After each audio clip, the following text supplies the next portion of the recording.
Richard Feynman won the Nobel Prize for explaining how light and electrons interact.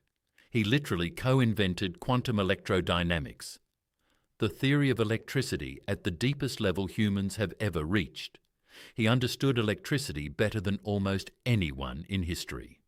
And yet, he sat down, looked into a camera, and admitted he could not actually tell you what electricity is.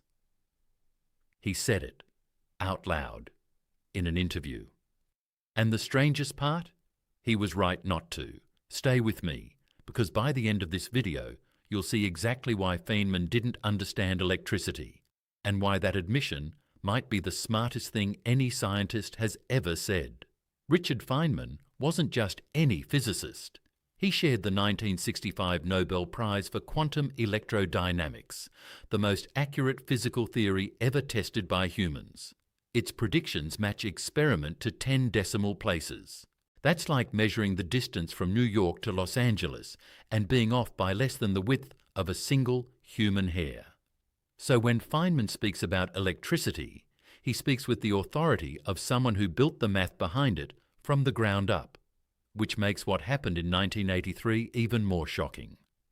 A BBC interviewer sat across from him and asked a simple question, the kind a curious child might ask. What is the force between two magnets? Why do they push each other away? And Feynman, the great teacher, refused to answer it, not because he didn't know, because he knew too much. The interviewer pressed him. He held up two magnets, pushed them together, felt them repel. He said, "I want to know what's going on between these two bits of metal." And Feynman pushed back hard. He told the interviewer the question itself was a trap, because if he said the magnets behave like rubber bands snapping back together, he'd be cheating.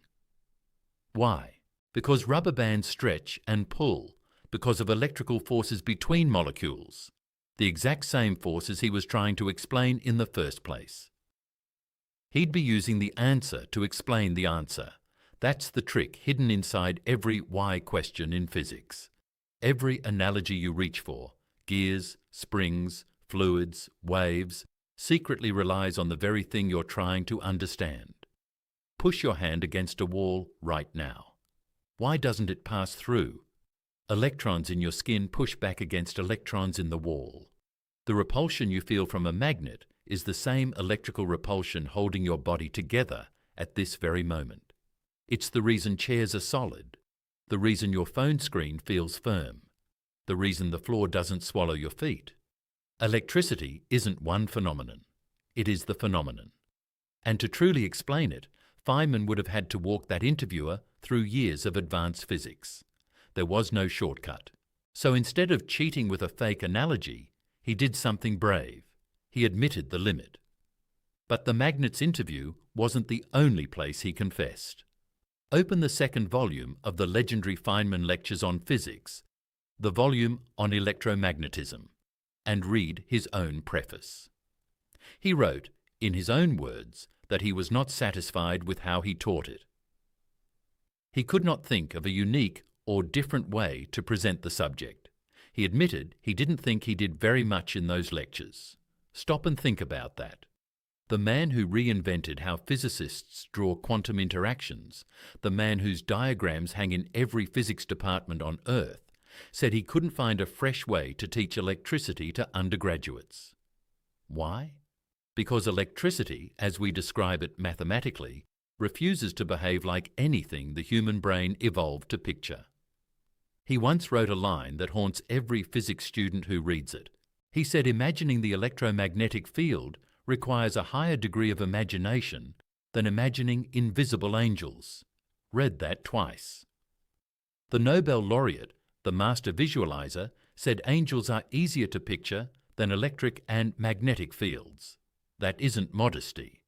That is honesty about the limits of human intuition. And here's where it gets even stranger.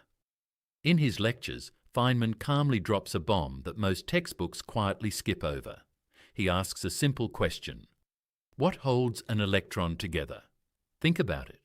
An electron carries negative charge, like charges repel each other. So if an electron has any size at all, if it's made of parts, Those parts should be flying apart at unimaginable speeds. They're not. So either the electron is a perfect mathematical point with literally zero size, which causes infinite mathematical problems in the equations, or there's something we still don't understand holding it stable. Feynman wrote plainly that this question has never been answered, not by him, not by anyone, before or since. The entire foundation of electricity rests on a particle whose internal structure is still a mystery. To make quantum electrodynamics actually produce numbers, Feynman and his colleagues had to invent a procedure called renormalization. They essentially subtract infinity from infinity in a controlled way to get a finite answer that matches experiment. It works perfectly. The numbers come out right, and Feynman himself called it a Dippy process. He said it was not mathematically legitimate. He called the whole theory crazy. But nature agrees with the math, so we use it. This is the dirty secret of the most successful theory in physics. It works. We don't fully know why, and the man who built it told us so to our faces. So why was Feynman right not to claim he understood electricity? Because real understanding in physics isn't a feeling of familiarity. It isn't the comfort of an analogy. It's the ability to predict, with brutal precision, what nature will do next. By that test, Feynman understood electricity completely. He could calculate any electromagnetic interaction to staggering accuracy. But by the deeper test, the why test, the explain it to a child test, nobody is there yet. Not him, not us, maybe not for centuries. And the lesson hiding inside his honesty is bigger than physics.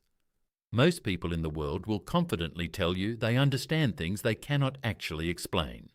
They'll give you analogies that quietly cheat. They'll wave their hands. They'll borrow the answer to dodge the question. Feynman refused to do that. He showed us that the bravest thing a smart person can say is, "I do not know."